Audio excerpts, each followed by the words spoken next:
Poland's parliament is expected to vote through a bill that would force the removal of the country's Supreme Court judges, a move which is seen to threaten the judiciary's independence. Now, the bill was passed through the lower house just 9 days after it was first submitted. Demonstrations are continuing in the capital, Warsaw, tonight in a last-ditch effort to stop the bill from going through. Well, from Warsaw, we're joined by Dr. Małgorzata Bonikowska from the Polish think tank, the Centre for International Relations.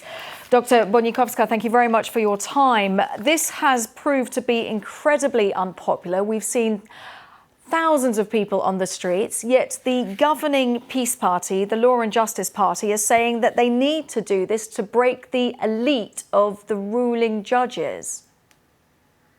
Well, all the situation is really serious now, and it's very sad because it seems like we are losing the ability to discuss the things. And it's not only among politicians, it's also among people. Polish society is very divided, and this division now goes much deeper. It seems like it's one step too far. No one says the ruling party doesn't have a right to propose the changes or implement reforms, but the way how they are doing it and what they are proposing is very controversial and needs a wide political debate.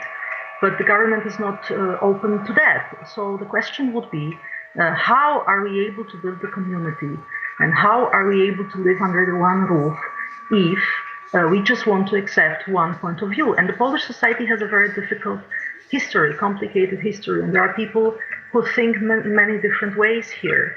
Not all the people support the party. So the question is, are we still able to make a dialogue, to discuss? By the way, this is exactly why the people go out of the streets to protest, and this is really serious. The protests are massive all over the country, because we are very much for the dialogue. This is how we started our transformation process. If you remember, in the late 80s, even before the Berlin Wall collapsed, we had round-table discussions, Solidarity Movement and Communist Party. After 26 years, it seems like this furniture is not needed. And that is why people are really worried and frightened, because we understand very well that the society is divided. We need to discuss the things. There are people who think in many different ways here. So only debate and dialogue can save us. Otherwise, we are heading nowhere. OK, so when you talk about dialogue, the EU has voiced its concern. Will the government, of course, they've got a rocky relationship with Brussels, but will they listen to what the international community, even the US State Department, has expressed its concern? Will they listen to the international community? Well, the answer is we don't know. We just hope they will. This is something we can expect from the US administration in not a very formal way.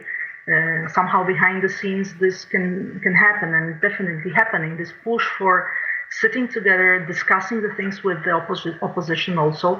With the EU, the situation is better because we are, as Poland, we are a member state, so we are a part of the European Union.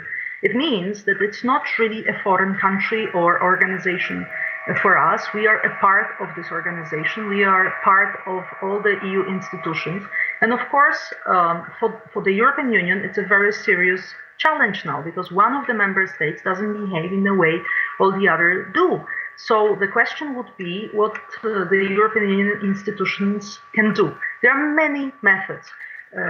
Many things have already started. The dialogue is there, so the European Commission tries to push for going back. The Polish government answers. At the moment, there's not much coming out of this. However, there are other methods which could be more efficient. Dr. Bonikowska, I'm going to have to interrupt you there because we're coming to the end of our programme. But Dr. Małgorzata Bonikowska from the Centre for International Relations, thank you very much. Of course, we'll monitor that vote as and when it takes place in Warsaw. But for me and the team here on World News Today, thank you very much for watching. Do get in touch with us on social media. But for now, bye-bye.